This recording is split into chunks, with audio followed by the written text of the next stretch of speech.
Paramashivoham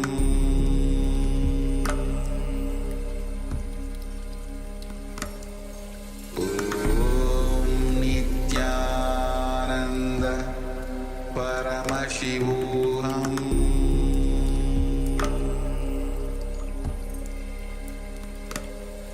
Om Nithyananda Paramashivoham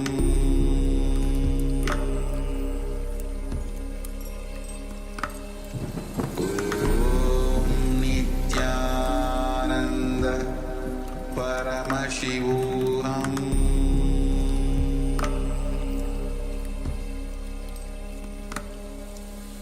Om Nithyananda Paramashivoham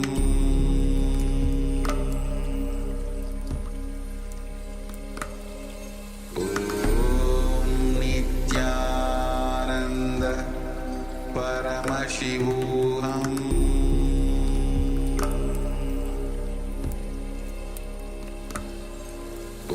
Om Nithyananda Paramashivoham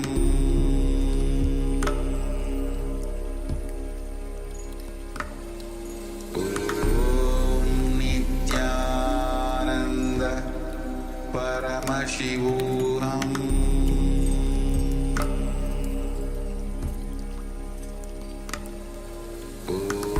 Om Nithyananda Paramashivoham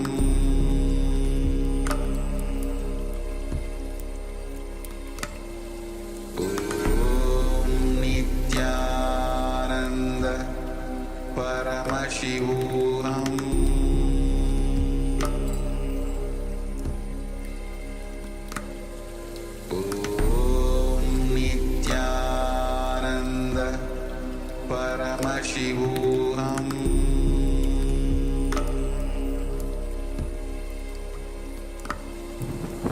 Om Nithyananda Paramashivoham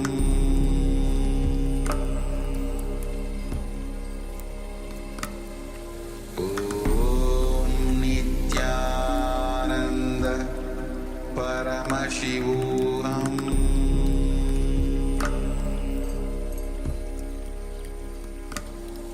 Om Nithyananda Paramashivoham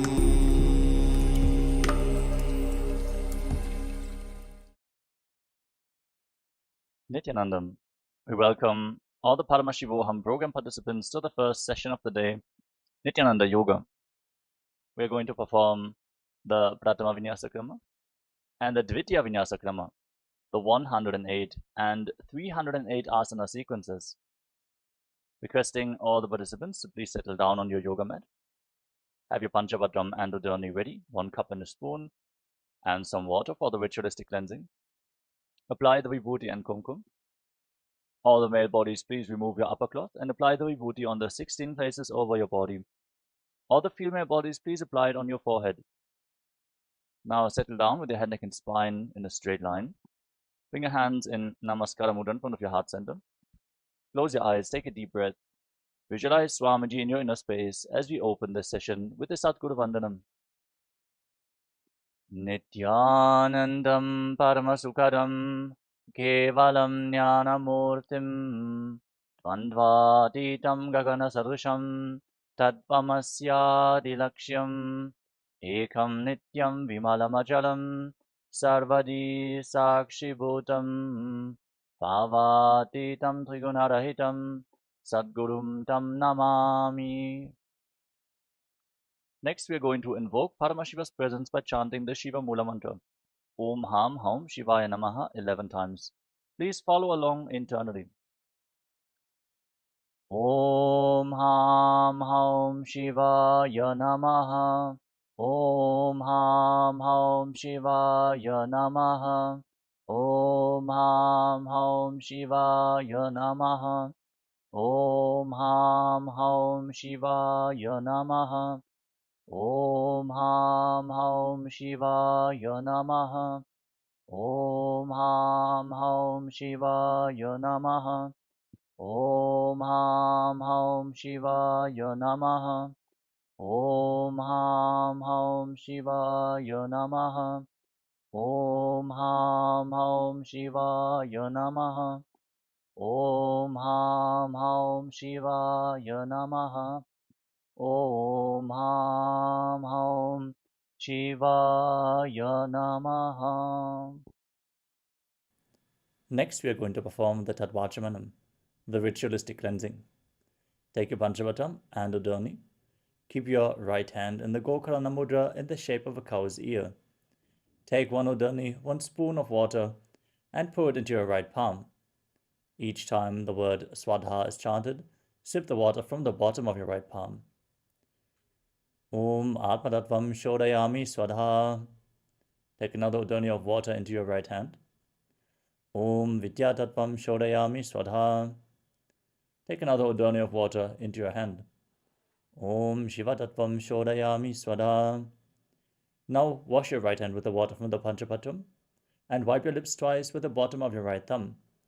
Om Ham Hridayaya Namaha. Wash your hand again. With index, middle and ring fingers joined together, touch above the upper lip and below the lower lip. Then wash your hand again. With your index finger and thumb joined together, touch your right nostril and your left nostril.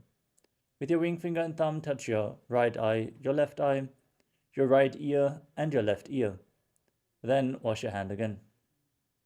With your little finger and thumb, touch your navel, your right chest and your left chest. And with all the fingertips joined together, touch the crown of your head, the right shoulder, the left shoulder, and your heart center. Now clasp your right hand over the left.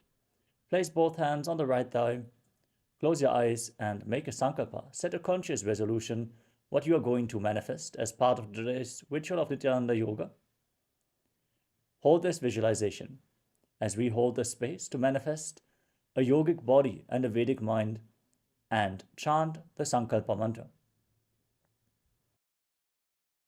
Om Mamopata Samasta Duritakshayadvara Bhagavat Shri Nithyananda Paramashiva Prityatam Shri Nithyanandeshwari Paramashiva Shakti Sameta Shri Nithyanandeshwara Paramashiva Prityatam Cha Adya Purvokta Evam Guna Visheshena Vishishtayam Asyam Shupatitau Purnarokya Yukta Tadagatya Yogita Shirira Sityatam Paramashiva Shakti Avishkaranartham Nithyananda Yoga Abhyasam Karishye.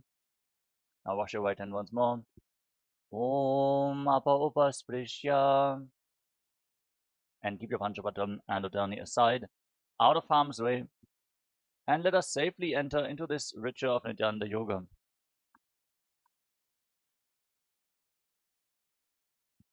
Starting off with the first asana of the sequence, Sukhasana. Sit in a comfortable cross-legged position and keep your head, neck and spine in a straight line. Place your hands on top of the knees in Bindu Mudra with index fingers and thumbs together. Engage Mahamudra Bandha, all 3 bandhas.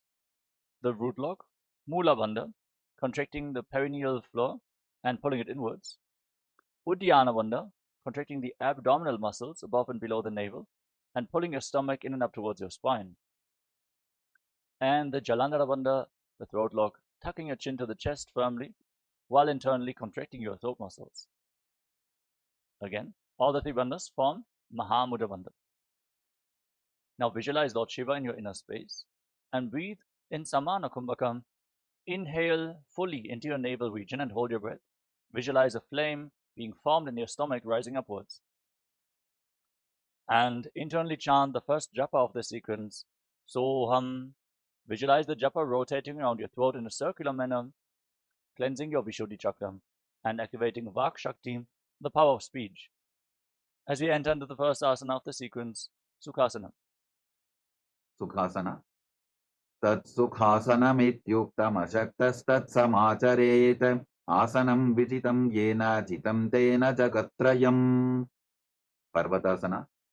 Now place your feet on top of opposite thighs. Sit in Padmasana, the lotus posture. Join your palms in Anjali Mudra and raise them up above your head. Engage Mahamudra Bandha, all 3 bandhas, root lock, abdominal lock, and throat lock. as you visualize yourself as Mount Kailash in Parvatasana. अथ वक्ष्ये महादेव पर्वतासनमङ्गलम् यत्कृत्वा स्थिररूपी स्यात् षट्चक्रादिविलोपनम् Halibhasana. Now extend your feet away from the body. Join the soles of the feet together. Interlock your hands behind your back in Parasha Mudra. Gaze towards the tip of your nose as you lean forward and down. Place your forehead on the ground behind your heels. Engage Mahamudra Bandha, all the bandhas, and visualize Swamiji in your inner space. पूरवविधियाहु मे जानो उभयपगथली सम्पुटठानो विष्टुपछेदो भूकरल्याभो दक्षिणकरसो वामगहावो Nadibhavasana. Now rise up and extend your arms out in front. Cup your palms and place them on the ground in front of the feet as you place your forehead once more on the ground behind the heels. Gaze towards the tip of the nose. Engage Mahamudra Bandha, all three bandhas, and visualize yourself as a snake. पूरवविधि परि आगाने नीचौ हो बीकहु निपनास्यु लगागी हाथ आगाने धरती लगावे पसारी दो वो हाथ की अंजुली करे कोकिलासना. Now rise up. Bring your hands into Prana Mudra. Extend index and middle fingers and hold on to little and ring fingers with your thumbs. Then catch your big toes. Extend your legs forward and up straight. And then cross your legs into Padmasana and lean forward and down onto your elbows. Engage Mahamudra Bandha and visualize yourself as a bird. अथान्यदासनं वक्ष्ये येन सिद्धो भवेन्नरः अकस्माद् वायुसञ्चारं कोकिलाभ्यासनेन च. Nithyananda. Rise up. Now place one foot on top of the opposite knee and the other foot below the opposite knee. Hold on to opposite elbows and start rotating your arms in wide circles. Engage Mahamudra Bandha, all the bandhas, gaze to your nose and visualize Swamiji in your inner space.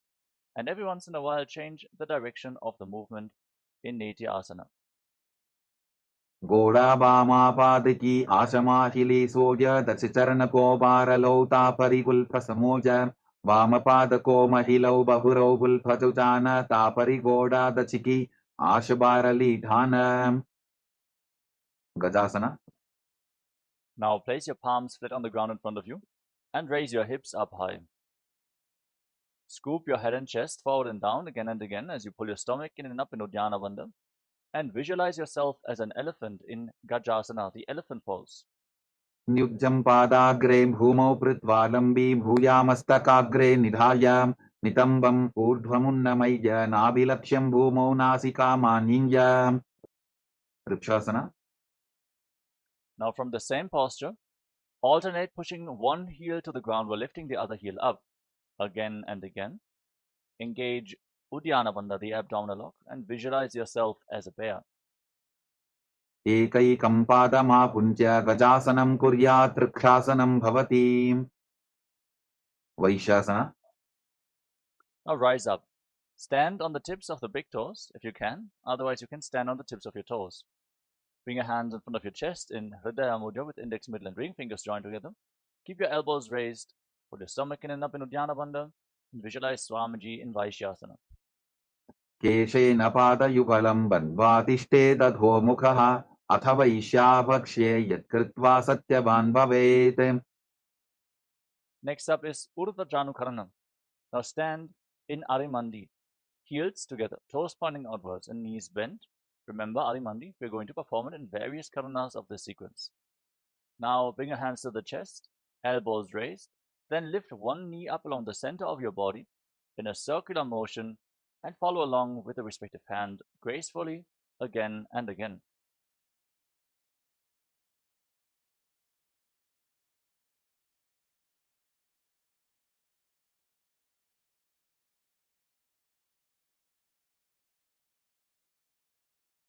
Balalingasana.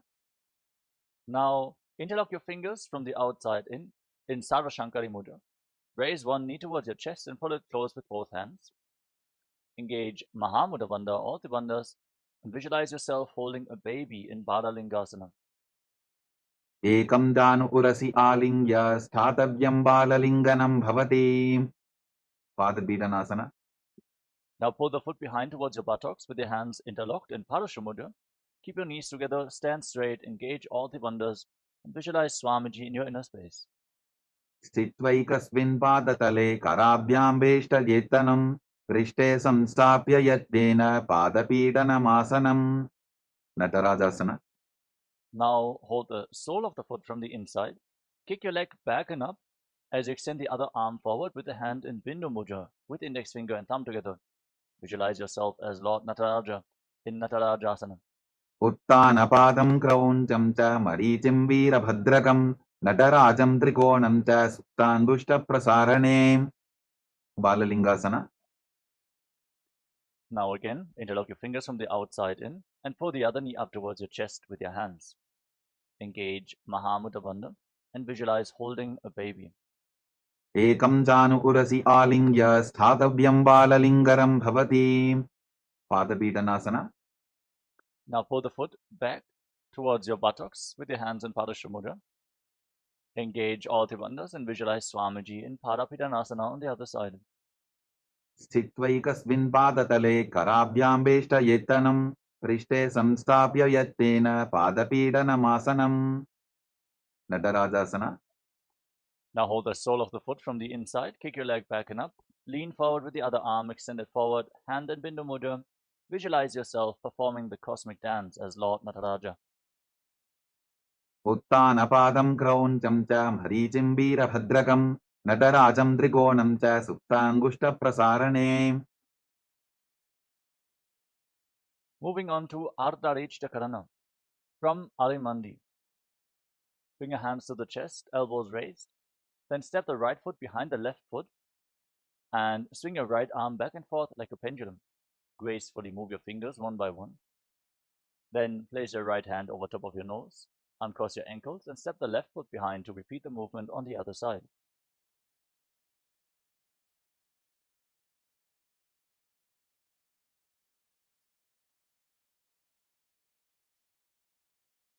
Moving on to the skeleton dance. Now, visualize yourself as a skeleton and shake your body intensely. Hold this visualization of being a skeleton and dance wildly. There's no muscles, no tissue, no skin holding you back, so move every bone of your body freely.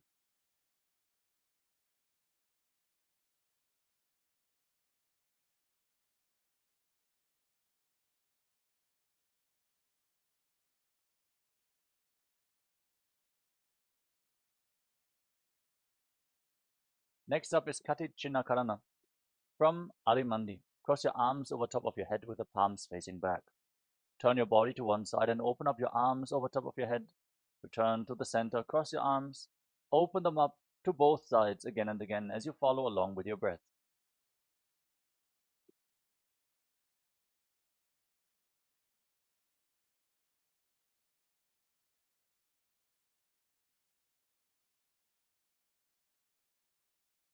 Tadasana. Now rise up onto the tips of your big toes with your hands raised over top of your head, palms facing each other. Engage Mahamudra Bandha, all the bandhas, and visualize yourself as a palm tree as you internally chant the new japa, Shivoham, in Tadasana. महामुद्राबद्धपूनौ ताडासनविभेदकान् विनोत्तानं सदा पुर्यादन्तर्वत्नीपतिप्रियाम् Uttanasana. Now lean forward and down and place your hands flat on the ground. Engage Mahamudra Bandha. If you cannot reach the ground with your hands, you can hold onto your shins or your knees and pull yourself down. Try to bring your forehead to the knees as you visualize Swamiji in Uttanasana. महामुद्राबद्धपूनौ ताडासनविभेदकान् विनोत्तानं सदा पुर्यादन्तर्वत्नीपतिप्रियाम् Tarakshvasana. Now walk your hands forward and step your feet back into a tall plank position. Lock your throat in Jalandhara Bandha and rotate your head from side to side as you visualize Swamiji in your inner space. गजासनवस्थित्वा मस्तकं वारं वारं दक्षिणकुक्षिं सव्यकुक्षिं नजेत् तरक्ष्वासनं भवति Bhujangasana. Now lower your body down onto your chest. Keep your hands at the side of your shoulders, palms facing down. Lift your head and chest by the strength of your lower back. Open up your mouth and inhale through the hollow of your throat in Bhujangani Mudra, keeping the top of your feet flat on the mat. Visualize yourself as a cobra in Bhujangasana. अंगुष्ठनाभिपर्यन्तम् अधो भूमौ विनिन्यसेत् कराभ्यान्तदरान् धृत्वा ऊर्ध्वशीर्षफणीवशी देहाग्निर्वर्धते नित्यम् सर्वरोगविनाशनम् जागर्ति भुदगी देवी भुजङ्गासन साधनात् शशासना. Now push your hands into the ground, lift your body back up into a plank position, and alternate pulling one knee in towards your chest back and forth. Breathe calmly through your nose and lead the prana along your spine, and hold the energy in the various energy centers along your spine in Sahaja Kumbhaka as you visualize Swamiji in your inner space. गजासन संस्थितौ जानुद्वयमापुञ्च वारं वारं कर्तव्यं शशासनं भवति प्रथासना. Now step one foot forward in between the two hands. Simultaneously jump the front foot back and bring the other foot forward again and again. Visualize yourself as a chariot in Rathasana.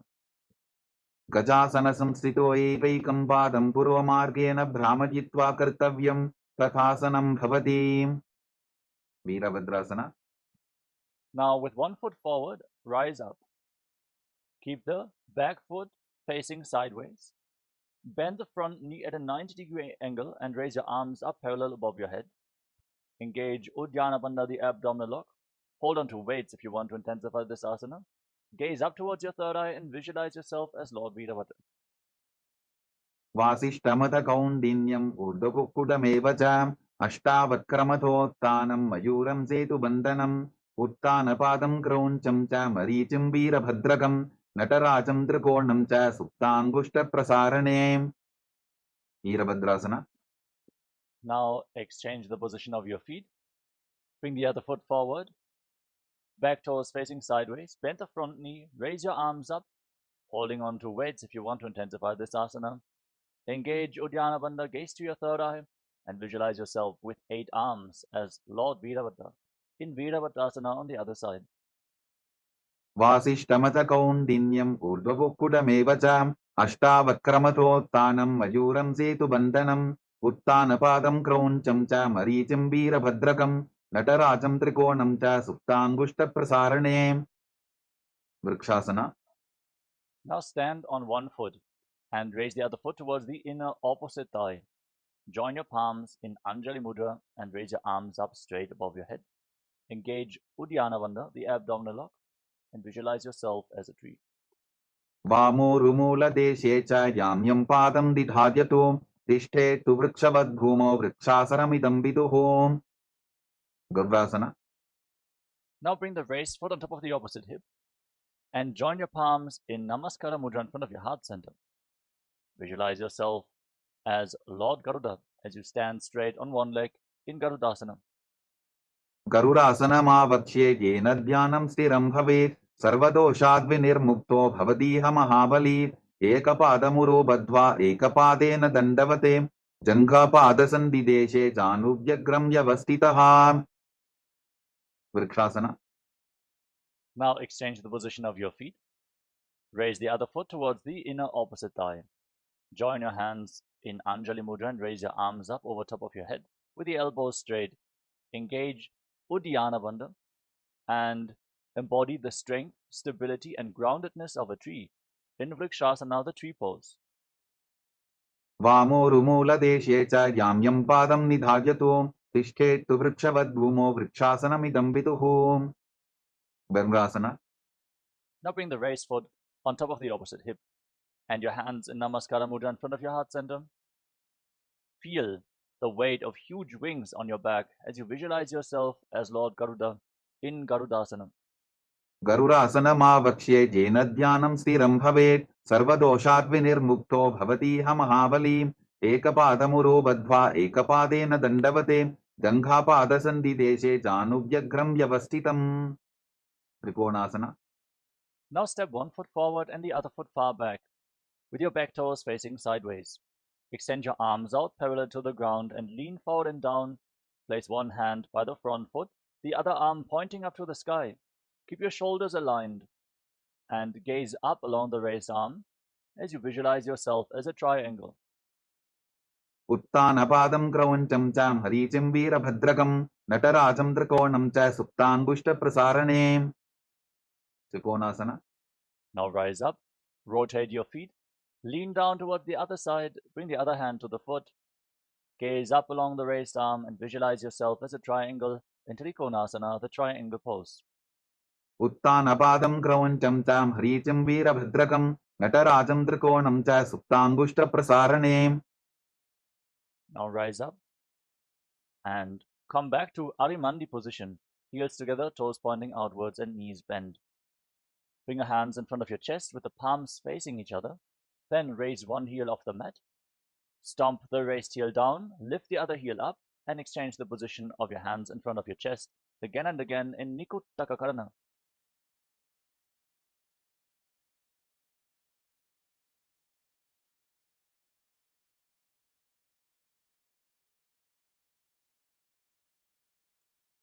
Angushtasana.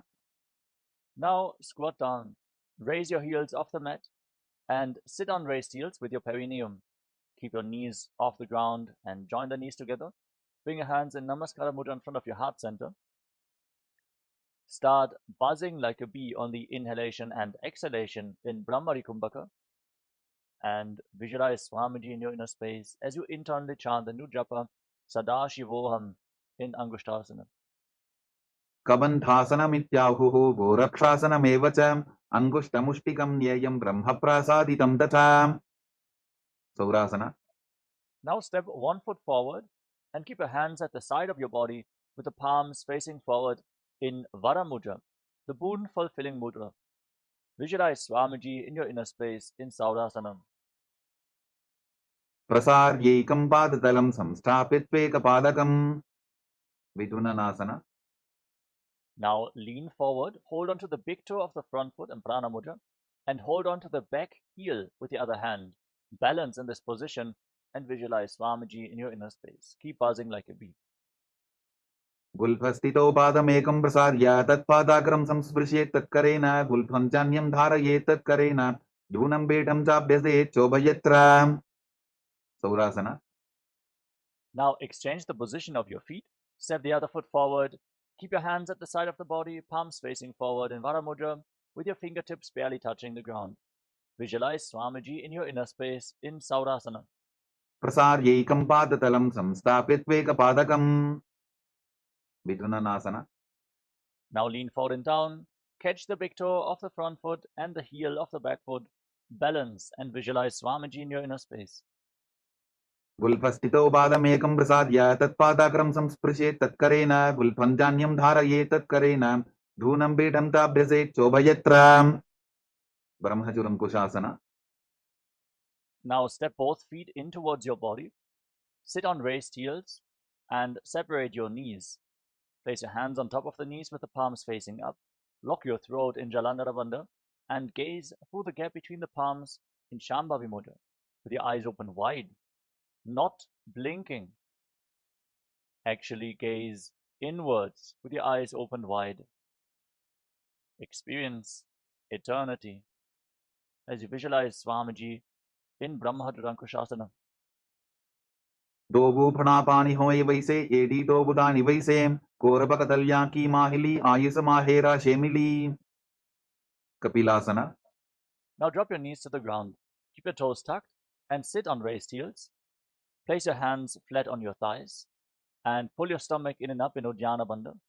Gaze towards the tip of the nose and visualize yourself as sage Kapila Muni, the founder of Mahanidvani Akara, our Akara, in Kapilasana.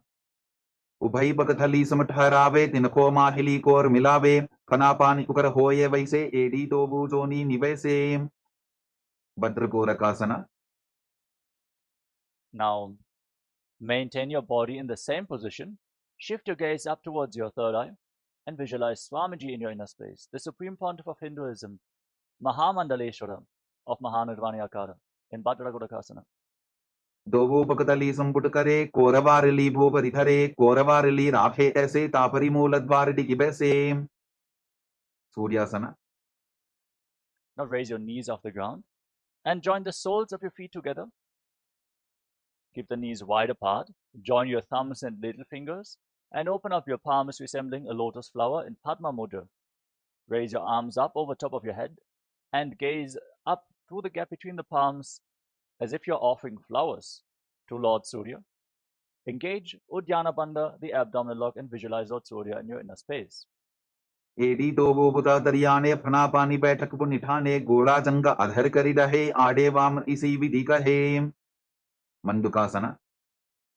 Now drop your knees to the ground. Place the top of the feet flat on the mat and sit in between your heels with your toes touching behind your back. Place your hands on your knees. Push your tongue up flat against the palate of your mouth in Manduki Mudra. Gaze towards your third eye and breathe calmly through your nose in Sahadra Kumbhaka as you visualize yourself as a frog. पादतलौ पृष्ठदेशे अंगुष्ठे द्वे च संस्पृशेत् जानुयुग्मं पुरस्कृत्य साधयेन्मन्दुकासनम्. उत्तानमन्दुकासना. Maintain your legs in the same position. Bring your arms up and cross them behind your back, holding onto opposite shoulders. Push your elbows against your head. Engage Uddiyana Bandha. Gaze towards your third eye. Push your tongue up in Manduki Mudra and visualize yourself as a frog in Uttana Mandukasana. मण्डुकासन मध्यस्थं कोर्पराभ्यां धृतं शिरः एतद्भ्येकवदुत्तानम् एतदुत्तानमण्डुकम्. सिंहासना. Now cross your feet and sit on the raised heel. Keep your knees slightly separate. Place your hands flat on top of the knees. Gaze towards the tip of your nose and stick your tongue out. Exhale forcefully through your mouth again and again. Roar like a lion in Simhasana. दक्षिणं सव्यपुल्भेन दक्षिणेन तथेतरं हस्तौश्चजान्वो संस्थाप्य स्वाङ्गुलीश्च प्रसार्य च. भद्रासना. Now, keep your knees wide apart and join the soles of the feet together behind your back with your toes pointing backwards. Cross your arms behind your back and hold on to opposite big toes in Prana Mudra with index and middle fingers. Lock your throat in Jalandhara Bandha. Gaze towards the tip of the nose and visualize Swamiji in your inner space in Bhadrasana as you return to buzzing like a bee on in and exhalation in Brahmari Kumbhaka. गुल्फौ तवृषणस्याधो व्युत्क्रमेण समाहितः पादाङ्गुष्ठौ कराभ्यां च धृत्वा च पृष्ठदेशतः. काकाबुसन्ध्यासना. Now place your feet flat on the ground and bring your arms in between the legs. Wrap your arms around your legs and behind your back. Try to interlock your fingers in Parasha Mudra as you gaze towards the tip of the nose and visualize yourself as a crow. प्रथमे बेसकोक्कड़ठाने Dogu हाथपकं वीच आने तिनको मोडिनल्या परिल्यावे पिष्टपछे काकसी करावे. कानिपोआसना. Now place your palms flat on the ground and bring your knees on top of your arms towards your armpits. Raise your hips, lean forward, find balance, and then lift your feet off the mat. Balance on your arms as you visualize Swamiji in Kanipavasana. आसन को गुण आशीर्षिता होगी तो आची होई. कपालियासना. We're now going to enter into the first inverted posture of this sequence. Place your hands on the ground. Place your head on the mat. Form a triangle between your head and your hands. Set yourself up in front of a wall for support if needed, or ask a partner to assist you. As you raise your hips, walk your feet forward, and then lift your legs up straight into a headstand. Gaze towards the tip of the nose and visualize Swamiji in your inner space. Keep buzzing like a bee in Brahmari Kumbhaka in Kapali Asana. शीश शीशा धरती टेकी पबतो भूमिलिवा ऊंचा भुकरे. पार्श्वमयूरासना. Gently lower your legs down. Come to a squatting position with your hands flat on the ground in front of you. Start breathing in Rechaka Kumbhaka. Exhale fully and hold your breath after each exhalation. As you twist your body to one side, align one knee and the respective hip with your elbows. Lean forward, find balance, lift your body off the mat and extend the legs out to the side. Gaze up towards your third eye and visualize yourself as a peacock in Parshamayurasana. मयूरं दण्डवत् कुर्यान् मायूरं दण्डनामकं कुर्यान् मायूरं पार्श्वाभ्यां मायूरपार्श्वनामकम्. पार्श्वमयूरासना. Now rotate your body in the opposite direction. Again, lean one knee and the respective hip onto your elbows. Find balance, extend your legs out to the side as you gaze to your third eye, while visualizing yourself as a beautiful peacock. मयूरं दण्डवत् कुर्यान् मायूरं दण्डनामकं कुर्यान् मायूरं पार्श्वाभ्यां मायूरपार्श्वनामकम्. Bahiraganathasana. Now walk your hands forward and step your feet back into a tall plank position. Step one foot outside the shoulder in between the two hands. Push your hips forward and down, lift your head and gaze up towards your third eye as you visualize yourself as Lord Kala Bhairava in Bhairaganathasana. Asana ko gunapiti jayim. Bahiraganathasana. Now step the front foot back. Bring the other foot outside the shoulder in between the two hands. Push your hips forward, lift your head up, gaze towards your third eye and visualize yourself as Lord Kala Bhairava. Asana ko gunapiti jayim. Unmukha Bidasana. Now step your feet back and bring your elbows, bring your forearms down to the ground. Lift your head and gaze up towards your third eye. As you visualize Swamiji in your inner space, try to touch your heels to the ground in Unmukha Pitasana. Bhunnistau januni hastau chatushpadamamanguham utthapitangriyubalakatistalamabhiruka. Vasishtasana. Now rise back up onto your arms. Rotate your body. Lift one arm up straight to the sky. Keep your body straight as a plank. Your shoulders aligned. Gaze up along the raised arm and visualize yourself as Sage Vashishta. ऊर्ध्वकुक्कुटवासिष्ठमरीचिहलमत्स्यकं परिवृत्तिं चोदरस्य विविधं धनुरासनम्. Vasishtasana. Now bring the raised hand down to the mat. Rotate your body in the opposite direction and lift the other arm up to the sky. Gaze upwards. Keep your core engaged, your body straight as a plank. Visualizing Sage Vashishta in Vashishtasana on the other side. ऊर्ध्वकुक्कुटवासिष्ठमरीचिहलमत्स्यकं परिवृत्तिं चोदरस्य विविधं धनुरासनम्. Anjaniyasana. Now come to a seated position with your legs extended forward. Bring your hands underneath the buttocks with the palms facing upwards. Lock your throat in Jalandhara Bandha. Gaze towards the tip of your nose and internally chant the new japa Mahasadashivoham as you visualize yourself as Lord Hanuman in Anjaniyasana. दोगो करकी उबय हथेली कोरवारली मैले बेली सो आगाने भूपरिदाशे महाने अंगुली मिलिराशे. Paschimottanasana. Now lean forward and down and hold on to your big toes in Prana Mudra with index and middle fingers, keeping a slight gap between your heels. Bring your forehead down towards your knees, engage all three bandhas, Mahamudra Bandha, and visualize Swamiji in your inner space in Paschimottanasana. जानु परिललाटन्तु पश्चिमं तानमुच्यते येन केन प्रकारेण सुखं धार्यं च जायते. Ugrasana. Rise up, interlock your fingers around your neck. Slightly separate your knees as you lean forward and down and try to bring your head in between the knees. Keep your elbows outside the legs. Squeeze your core, engage Mahamudra Bandha, all three bandhas, and visualize Goddess Kali in Ugrasana.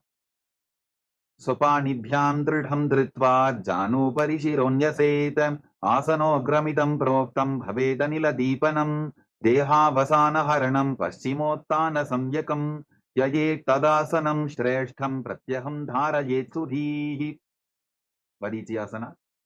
Now rise up and step one foot in towards your body with the heel firmly pressed against the perineum.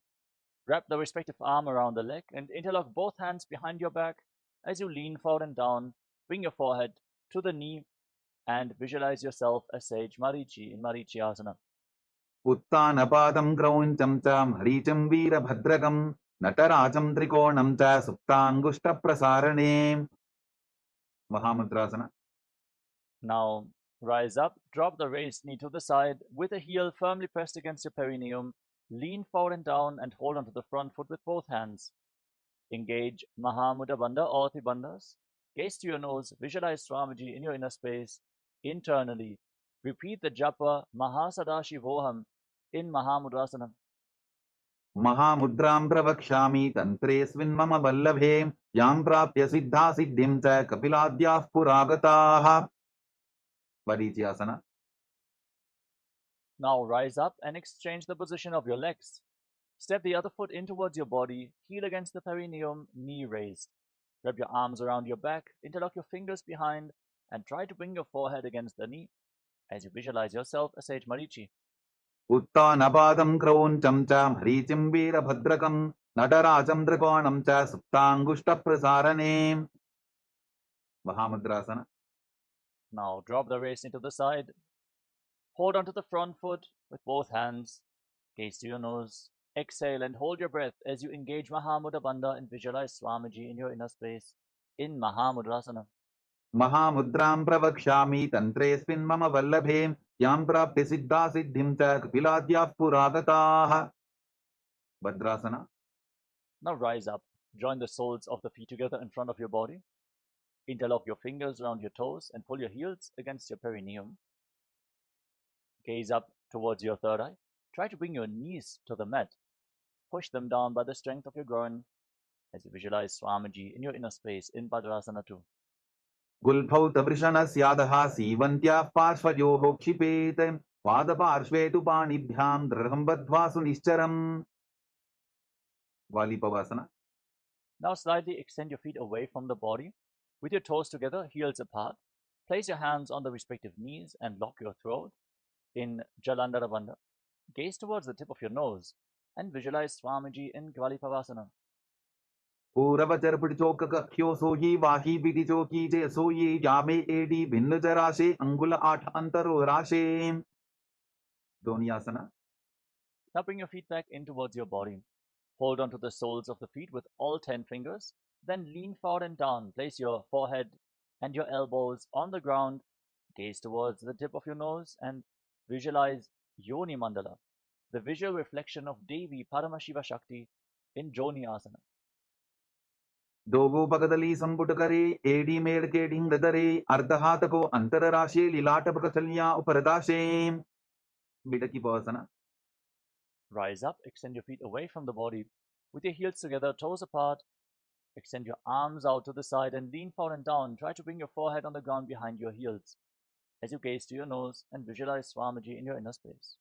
पूरव विधि परिपगथली संपुट शोल एडी मिली राशे सिद्ध समाधि आसना. Rise up, bring your feet back in towards your body. With your toes together and your heels apart, scoop your hands below the shins, palms facing up. Bring your face on the mat and your toes against your throat as you gaze to your nose and visualize Lord Surya in your inner space. दोगो पगदली संपुट करे सोले मेढ़ आगा मेधरे अंगुल 8 अंतरो राशे AD को ऐसे विदिताशे की पवसना. Now rise up. Bring your feet against your perineum, heels together, toes apart. As you hold onto the soles of the feet, open them up like a book and push your legs down with your elbows. Gaze towards the tip of the nose and visualize Swamiji in Chinaki Pavasana. दोगुपका की AD धरती मदिवा मेढ़ रगावे सर्पर चौकासना.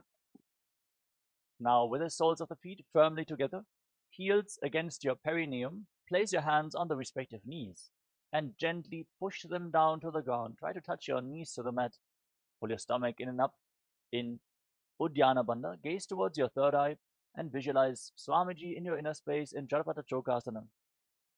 Dogu पगदली संपुट धारे आवाने कैजारे पसारे गोरा भूसो लगता राशे हाथ Dogu गोरा परिदाशे भैरवासना.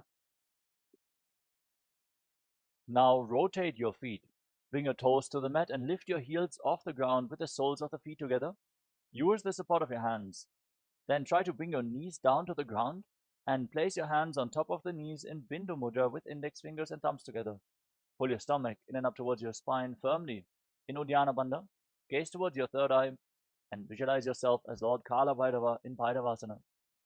गुल्फौ संपीड्य चान्योन्यं विक्रमेणोत्थितं शनैः जान्वोः पार्श्वगतौ हस्तौ दण्डवद् भैरवासनम् समानासना. Relax. Now bring one heel against your perineum and the sole of the other foot against your chest with both hands. Gaze towards your third eye. Visualize Swamiji in your inner space. Fully exhale and hold your breath in the Mooladhara Chakra in Samanasana. समानासनमावक्ष्ये सिद्धमन्त्रादिसाधनात् एकपादमरो दत्त्वा गुह्योऽन्यलिङ्गवत्रके. Upanasana. Now lift the raised leg over top of the respective shoulder and keep your hands on the ground next to your body, extending the other leg forward and up. Gaze towards your third eye and visualize Swamiji in your inner space in Apanasana. केवलं पादमेकं च स्कन्धे चारोपे यत्ततः एकपादेन गगने तिष्ठेतदण्डवत्रभो. Samanasana. Now bring the other heel against your perineum and lift the sole of the other foot against your chest. Gaze up towards your third eye and visualize Swamiji in your inner space in Samanasana. समानासनमावक्ष्ये सिद्धमन्त्रादिसाधनात् एकपादमरो दत्त्वा गुह्योऽन्यलिङ्गवत्रके. Apanasana. Now lift the leg over top of your shoulder, extend the opposite leg forward and up. Gaze towards your third eye and visualize Swamiji in your inner space. केवलं पादमेकं च स्कन्धे चारोपे यत्ततः एकपादेन गगने तिष्ठेतदण्डवत्रभो. Vomkhasana. Now stack your knees in front of your body with your heels outside opposite hips. Interlock your hands on the top knee in Paramashivoham. Gaze towards the tip of the nose and inhale through your teeth, making a hissing sound on the inhalation, exhaling through the nose. Internally chant the new japa, Om Nithyanandoham, as you visualize the face of a cow in Gomukhasana.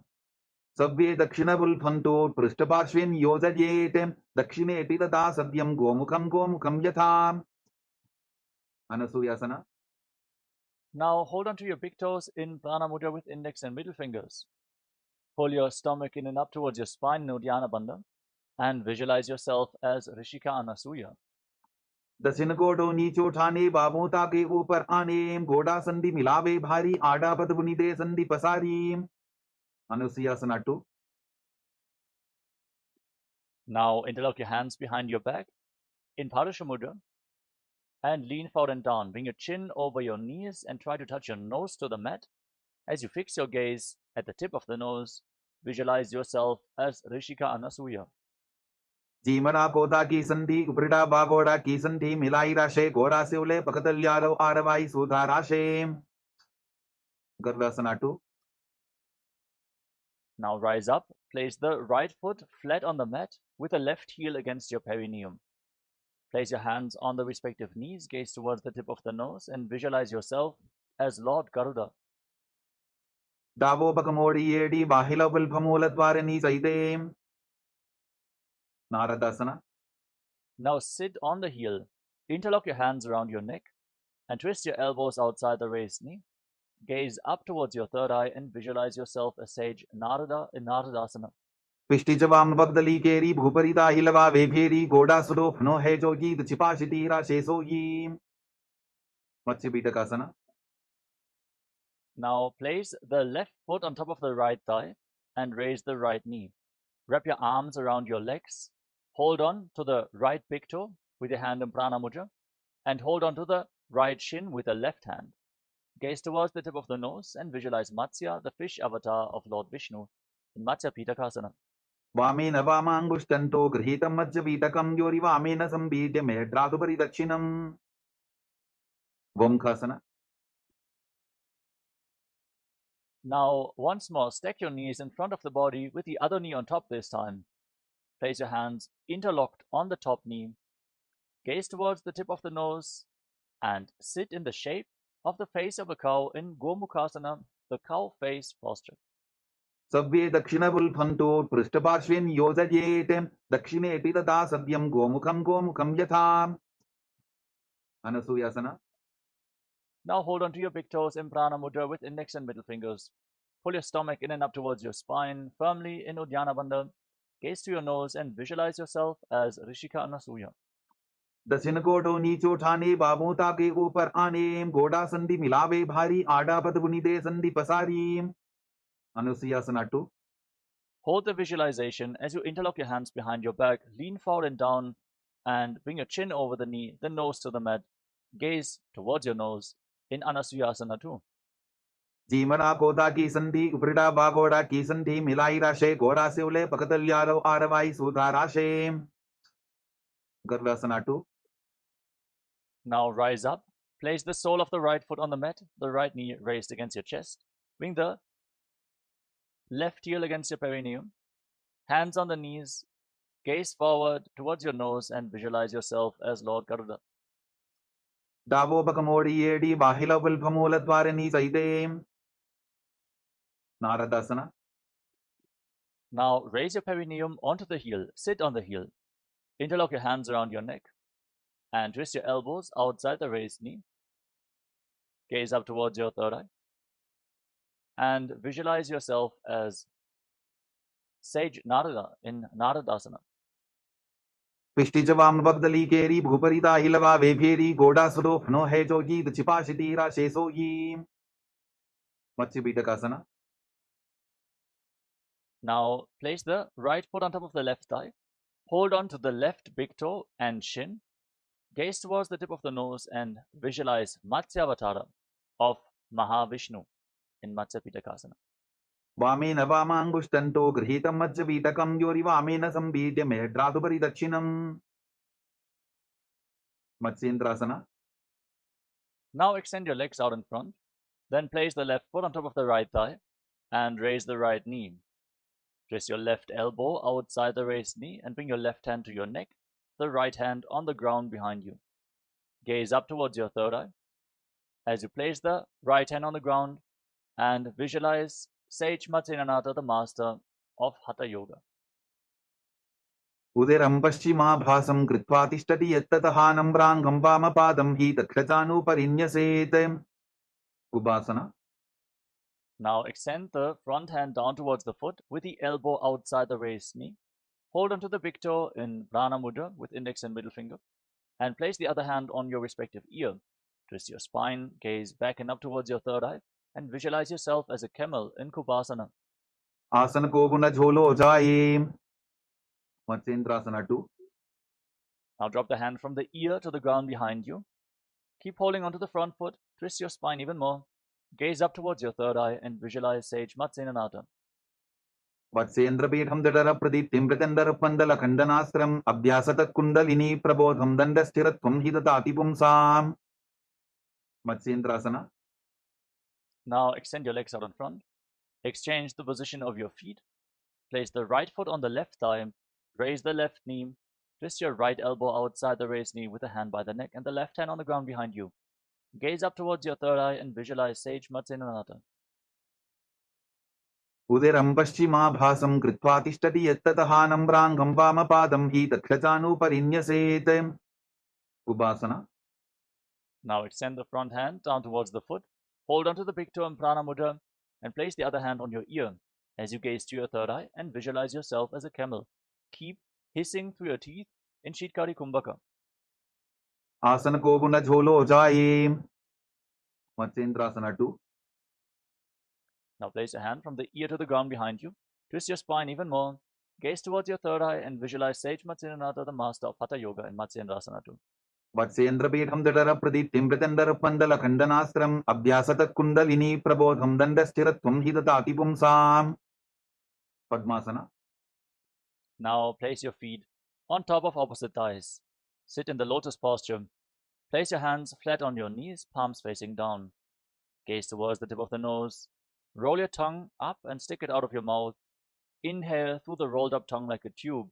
Exhale through the nose in Shitali Kumbhaka. Engage Mahamudra Bandha, all the bandhas. Internally chant the new japa, Om Nithyananda Mahasadashivoham, as you visualize yourself as Lord Shiva in Padmasana. Asanam Dvidham Proktam Padmam Bhadrasanam Tatha Urdhvo Rupaiche Dhatte Ubhe Padatale Yatha. Padmasana 2.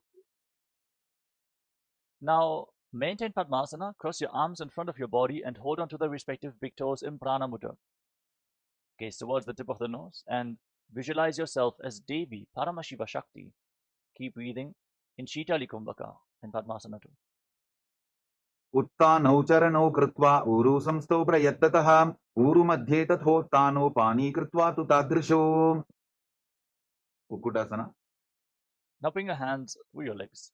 Place your palms flat on the ground while sitting in Padmasana. Then straighten your arms, push your hands into the mat and lift your entire body off the ground. Pull your knees up towards your chest. Breathe calmly through your nose in Sahadra Kumbhaka as you visualize yourself as a rooster in Kukkutasana. Padmasanam susamsthapya nanvororantere karo niveshya bhuma vasishted yomastap kukkutasanaha. Baddhatetyasana. From Padmasana, now rise up onto your knees. Place your palms on the ground in front of you with your fingers pointing towards your body. Bend your elbows against your navel. Lean forward, find balance, and then lift your entire body off the mat. Balance on your arms while visualizing Swamiji in Baddha Kikyasana. धरामवष्टभ्यकरत्वेन तत्कूर्परिस्थापितानाभिपार्श्वः उच्चासनो दण्डवदुत्थितर्खे मायूरमेतत्र वदन्ति पीठम् मयूरम् पद्मकम् कुर्यात् बद्धकेकीति कथ्यते. Mayurasana. Now extend your legs back. Bring your elbows against your navel, fingers pointing towards your knees. Lean forward, find balance, lift your legs off the ground straight as you visualize yourself as a beautiful peacock in Mayurasana. अथ वक्ष्ये महादेव मयूरासनमुत्तमम् भूमौ निपात्य हस्तौ द्वौ कूर्परोपरि देहकम्. Makarasana. Now lay down on your stomach, relax. Interlock your hands around your neck and place your forehead on the mat. Rotate your feet so the toes are pointing outwards and your heels are touching the ground. Visualize yourself as a crocodile in Makarasana, the crocodile pose. अध्यासशेदे हृदयम् निधाय भूमौ च पादौ च प्रसाद्यमानो शिरश्च धृत्वा करदण्डयुग्मे देहाग्निकारम् मकरासनम् तत्. Salabhasana. Now place your hands on the ground next to your shoulders and lift your legs off the ground completely, including your knees, and hold while visualizing yourself as a locust. अध्यासशेटे करयुग्मवक्षो भूमिमवष्टभ्यकरयोस्तलाभ्याम् पादौ च शून्ये च वितस्ति चोर्ध्वम् वदन्ति पीठम् शलभम् मुनीन्द्राः. Pushprasana. Now bend your knees, hold on to your feet, and pull them down to the ground outside your hips. Try to touch your heels to the mat as you visualize yourself as a camel. अध्यासशेटे पदयुग्मव्यस्तम् पृष्ठेति दायापि धृतम् कराभ्याम् आकुञ्चयेत् सम्यक् उदरासेवाढमुष्प्रञ्च पीठम् योगिनो वदन्ति. Dhanurasana. Holding onto your feet firmly, kick your legs back and up, and lift your head and chest. Gaze up towards your third eye, and visualize yourself as Pinaka, Lord Shiva's bow, in Dhanurasana, the bow pose. प्रसाद्य पादौ भुविदण्डरूपौ करौ च पृष्ठे धृतपादयुग्मम् कृत्वा धनुस्तुल्य विवर्तिताङ्गम् निगद्य योगी धनुरासनम् तत्. Bhavasana. Relax. Now come to a kneeling position. Sit in between your heels with the toes touching behind your back. Place your hands on the knees. Gaze up towards your third eye and catch your breath. Breathe calmly through your nose in Sahadra Kumbhaka. Internally chant the new japa.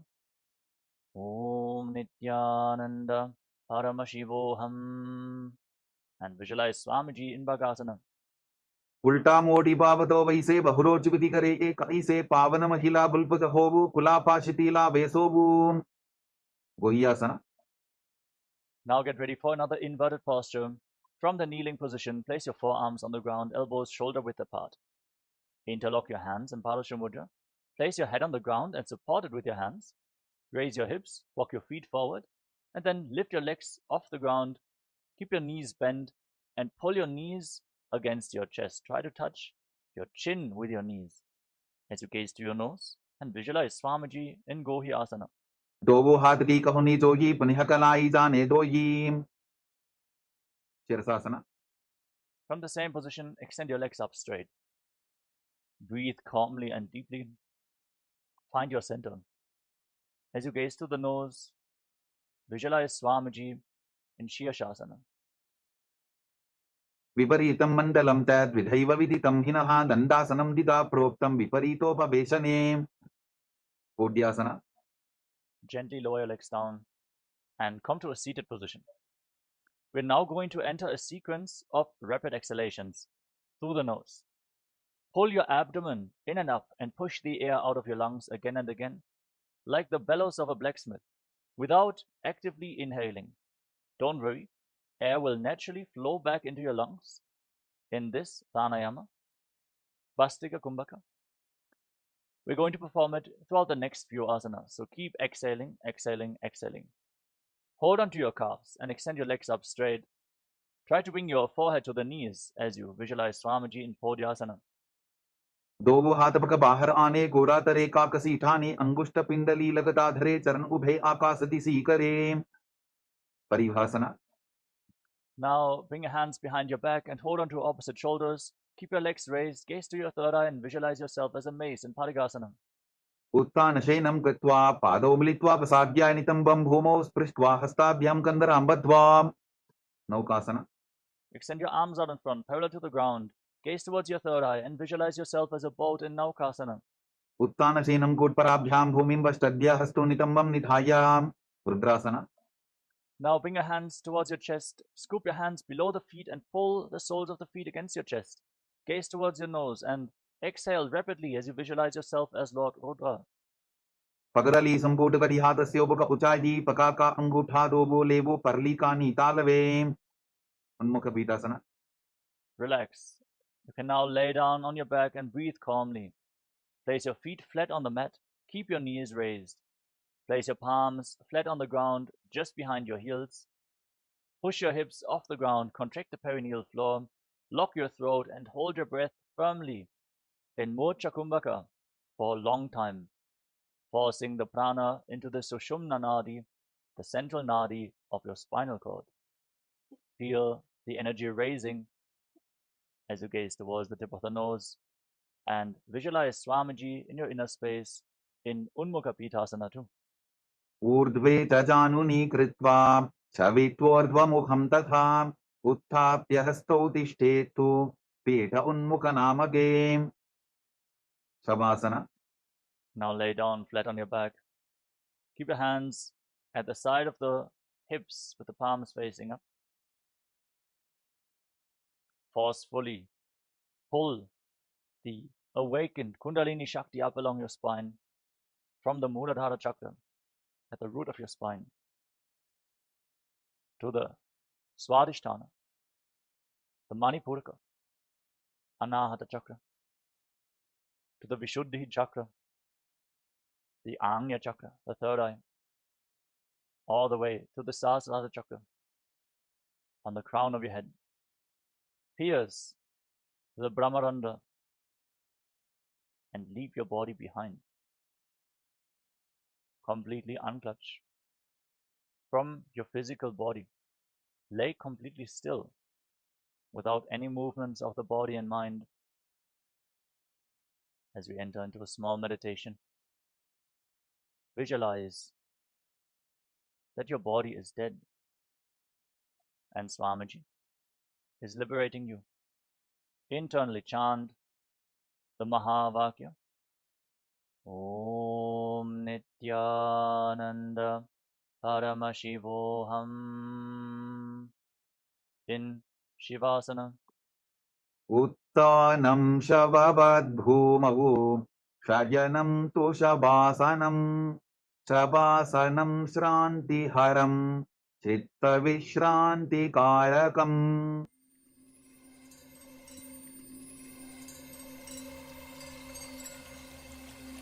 I welcome you all with my love and respect. Let you all open all your three eyes. Om Nithyananda Paramashivoham.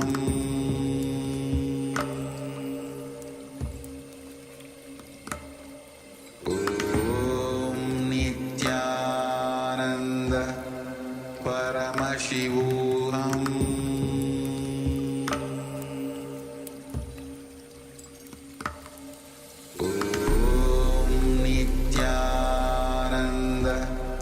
Paramashivoham.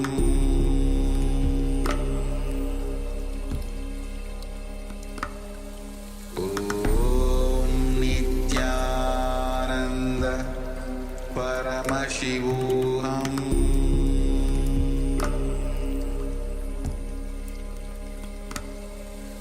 Om Nithyananda Paramashivoham.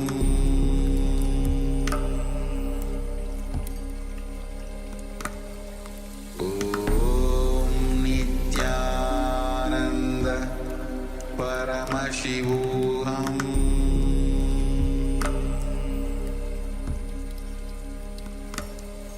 Om Nithyananda Paramashivoham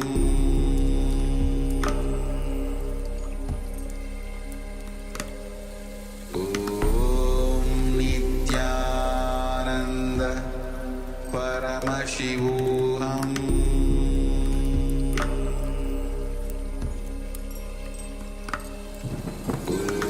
Om Nithyananda Paramashivoham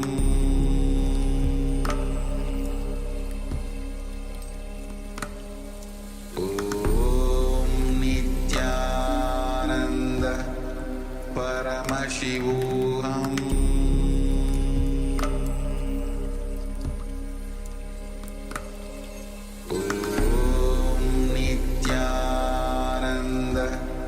Paramashivoham Paramashivoham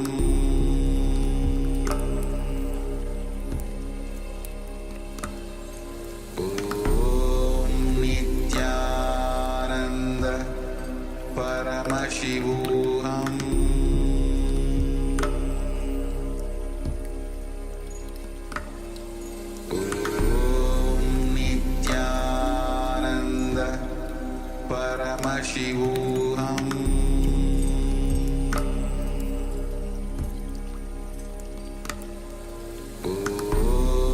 Nithyananda Paramashivoham Paramashivoham Om Nithyananda Paramashivoham Om Nithyananda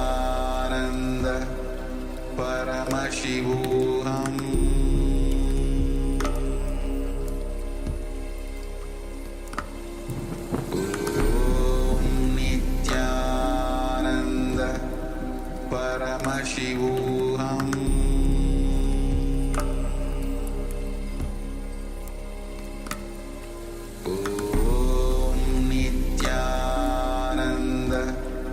Paramashivoham Om Nithyananda Paramashivoham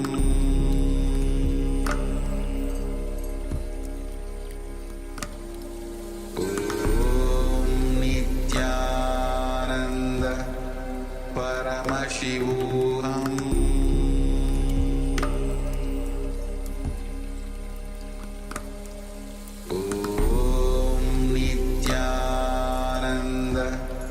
Paramashivoham Om Nithyananda Paramashivoham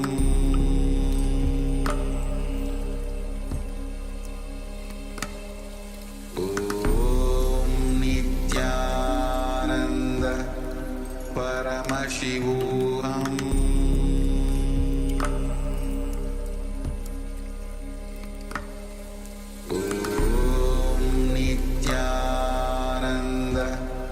Paramashivoham Om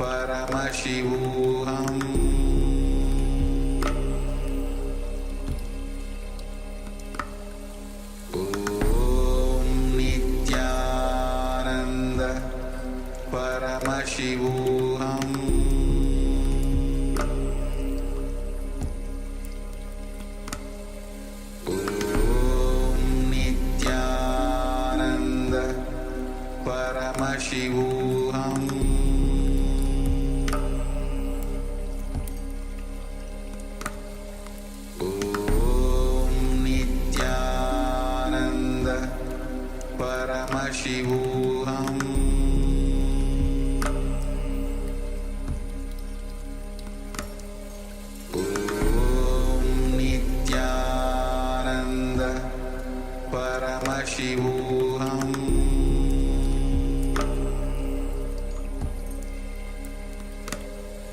Om